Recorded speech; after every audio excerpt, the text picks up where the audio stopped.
ketemu lagi di FK Koi Channel dengan saya Rian Kimung. Pada kesempatan kali ini saya akan memberikan informasi tentang pentingnya dan manfaat dari sertifikat ikan koi. Tidak selalu dari Jepang ikan koi yang dilengkapi dengan sertifikat. Banyak sekarang farm-farm dari atau breeder-breeder dari Indonesia juga sudah memberikan sertifikat kepada ikan yang telah mereka ternakkan atau kembangbiakan di Indonesia. Kita simak videonya baik-baik. Bagi yang baru menemukan channel ini, jangan lupa untuk subscribe agar tidak ketinggalan info-info yang update sekitar koi. Ikuti terus saya. Jenis sertifikat yang pertama pada ikan koi yaitu sertifikat breeder. Sertifikat ini dikeluarkan oleh farm dari Jepang yang mengembangbiakan ikannya, yaitu dari farm Kawakami. Yang pertama bisa dilihat foto, harus sesuai dengan ikannya, baik dari pola, warna, dan jenisnya. Kemudian untuk varietinya ikan gosiki. Untuk kelaminnya belum diketahui. Usianya 1 tahun dengan panjang 18 cm saat ikan ini dikeluarkan sertifikatnya pada tanggal 25 Oktober 2019. Jadi kurang lebihnya kelahiran ikan ini dari tahun 2018 bulan Oktober.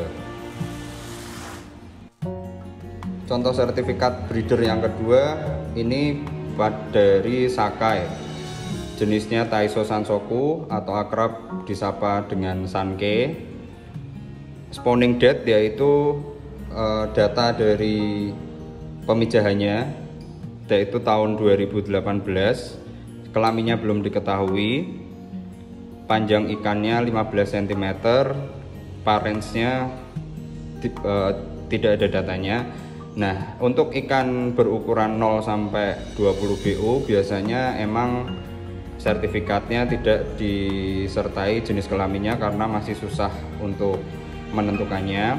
Dan parents ini digunakan untuk mengetahui jenis bloodline-nya, harusnya bisa diisi minimal dari indukan betinanya.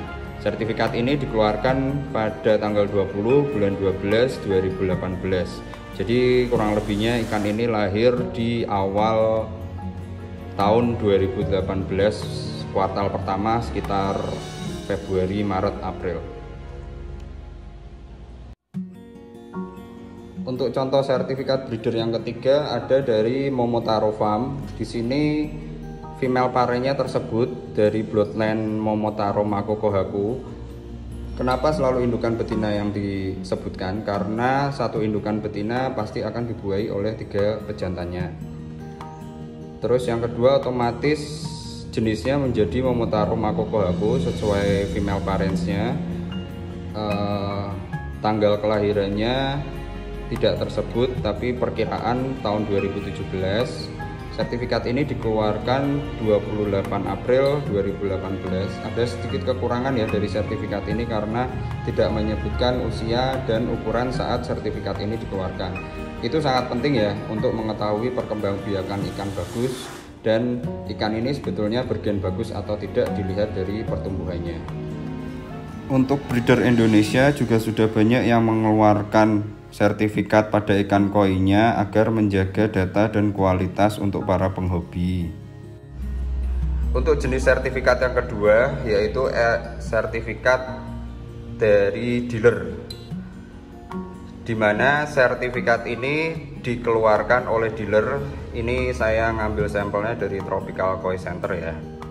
Jadi Tropical ini mengimpor atau membeli ikan langsung dari Jepang. Biasanya kebanyakan adalah ikan-ikan berukuran yang masih kecil antara 10 sampai 15 cm dengan usia 1 tahunan tosai.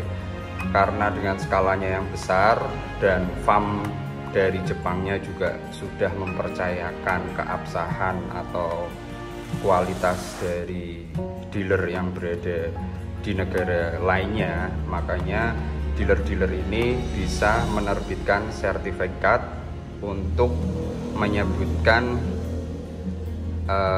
breeder ikan tersebut berasal dari breeder mana sesuai dengan didatangkan atau diternakannya ikan tersebut. Jadi di sini kita harus benar-benar tahu untuk dealer-dealer yang benar, bisa dipercaya dan kualitas, agar tidak terjebak oleh sertifikat-sertifikat palsu. Intinya bisa aja ikan-ikan ini dari produk lokal, tetapi untuk menaikkan harganya dealer-dealer membuat sertifikat sendiri dengan breeder berasal dari farm Jepang. Ini jenisnya susui, size-nya 13 cm, umurnya 1 tahun, jenis kelaminnya belum diketahui, breedernya Yamaju Koi Farm. Issued date itu berarti data dikeluarkan sertifikatnya ini tahun 2019 bulan 6 tanggal 28. Selain Tropical Koi, ada juga dari Jakarta Koi Center dan Samurai Koi yang dipercaya oleh farm Jepang untuk menerbitkan sertifikat dealer. Terakhir yaitu sertifikat kejuaraan atau sertifikat prestasi dari ikan koi yang telah berhasil menjuarai salah satu show atau kontes yang diselenggarakan baik di dunia maupun di Indonesia sendiri tentunya. Untuk melihat kualitasnya atau level dari sertifikat ini, tentunya yang pertama dari foto tersebut, foto ikannya, kemudian jenisnya sesuai atau tidak, usia ukurannya pada saat memenangkan suatu kontes, dan dapat juara berapa, itu yang penting.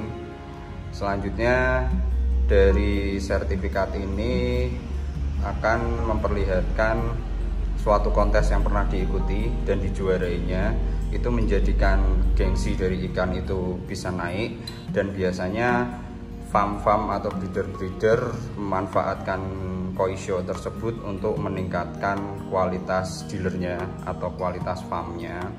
Jadi dari juri-jurinya ini biasanya ada orang Indonesia dan dari Jepang, sehingga kontes show-nya ini kategorinya sudah standar internasional ya, yang diselenggarakan di Indonesia.